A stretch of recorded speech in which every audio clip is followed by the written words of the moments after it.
Welcome in Cartoon World. Today's story is करीब और अमीर के गणेश चतुर्थी। बच्चों, आपको हमारी कहानियाँ पसंद आती है तो हमारे कार्टून वर्ल्ड चैनल को सब्सक्राइब करें एंड वीडियो लाइक करें। एक समय की बात है, कविता नाम की एक औरत रहा करती थी। वह एक वर्किंग वुमेन थी। हमेशा अपने काम की वजह से वह बिजी रहती थी। ऑफिस जाती और घर पर भी उसके काम को लेकर फोन आते रहते थे। उसकी एक बेटी थी जिसका नाम सलोनी था। वह अपनी मम्मी के साथ टाइम बिताना चाहती थी, पर समय कम होने की वजह से कभी भी कविता अपनी बेटी के साथ अच्छा टाइम नहीं बिता पाई। एक बार, मॉम, आप हमेशा ही काम में बिजी रहती हैं, मुझे तो बिल्कुल टाइम नहीं दे पाती। क्या करूं बेटा, काम भी तो करना ज़रूरी है। मॉम, इस महीने हमें शॉपिंग पे जाना था। बेटा, कुछ दिन बाद हम पक्का चलेंगे, अभी तुम अपनी आंटी के साथ जाओ। उनके घर पर एक काम करने के लिए राज दुलारी नाम की औरत आती थी, जो कविता की बेटी का ध्यान रखती और उनके बाद उसी की रखवाली में रहा करती। उसके बाद कविता की बेटी सलोनी को लेकर राज दुलारी बाजार जाती है। सलोनी बहुत ज़्यादा खुश थी कि उसको मार्केट में जाके अब शॉपिंग करने को मिलेगा। वह जल्दी जल्दी चले जाते हैं और एक अच्छी सी शॉप के सामने जाते हुए वह एक टॉय शॉप में खुद जाते हैं, जहाँ पे काफ़ी सारे स्टैचू भी थे। आंटी, यहाँ तो बहुत सारे स्टैचू हैं, मैं कौन सा लूँ? बेटा, तुम्हें जो भी पसंद आए अपने लिए पसंद कर लो, मैं तो तुम्हें यहाँ पर ले हूँ। ठीक है आंटी, थोड़ा आगे चलते हैं, हम वहाँ पे उन स्टैचू को देखेंगे। वहाँ पर गणेश जी की काफ़ी सारी मूर्तियाँ थी। सलोनी देख के खुश होती है। आंटी, गणेश चतुर्थी भी तो आ रही है ना, तो क्यों ना मैं गणपति बापा को घर ही ले लूँ, ये तो बहुत अच्छा आइडिया है। इसके बाद राज दुलारी और सलोनी स्टैचू ले लेती हैं। राज दुलारी घर आती है। अरे, बप्पा के आने की तैयारी के लिए मुझे घर साफ करना होगा। दूसरी तरफ, मम्मा, मैंने गणेश चतुर्थी के लिए बप्पा लिए हैं और वो जल्दी हमारे घर आने वाले हैं, जल्दी से हम उनके आने की तैयारी करते हैं।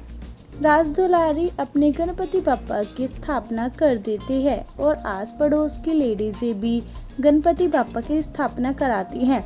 दूसरी तरफ सलोनी अपने घर में देखती है, उन्होंने बप्पा को तो स्थापित कर दिया था, पर ना तो उनकी पूजा करते और ना ही उन पर ध्यान देते।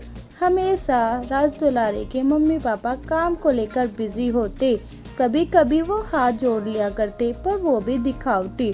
दूसरी तरफ राज दुलारी बहुत ही आदर के साथ सुबह शाम गणेश चतुर्थी पर गणेश जी की पूजा गाया करती और आशीर्वाद लेती। पर सलोनी के घर में ऐसा कुछ नहीं था।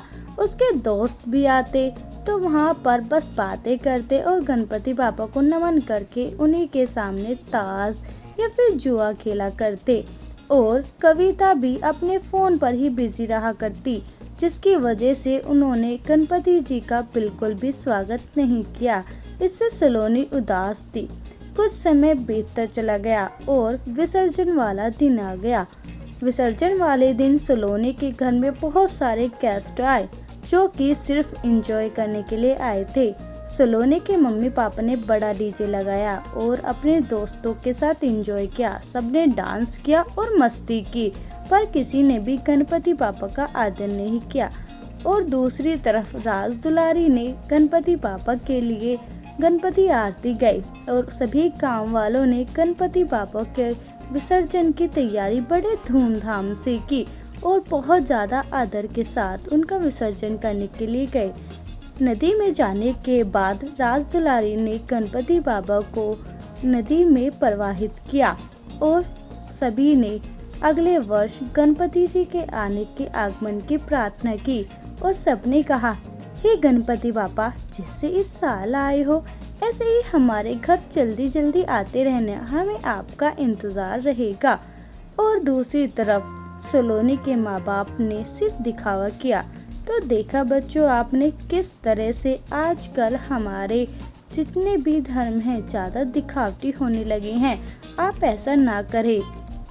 जितने भी हमारे फेस्टिवल त्यौहार आते हैं उन्हें हमें पूरे मन के साथ और आस्था के साथ निभाना चाहिए। इस कहानी से हमने इतना ही सीखा। साथ ही में आपको स्टोरी कैसी लगी नीचे दिए गए कमेंट बॉक्स में कमेंट करें। चैनल सब्सक्राइब नहीं किया है तो जल्दी से कर दीजिए। Thank you for watching.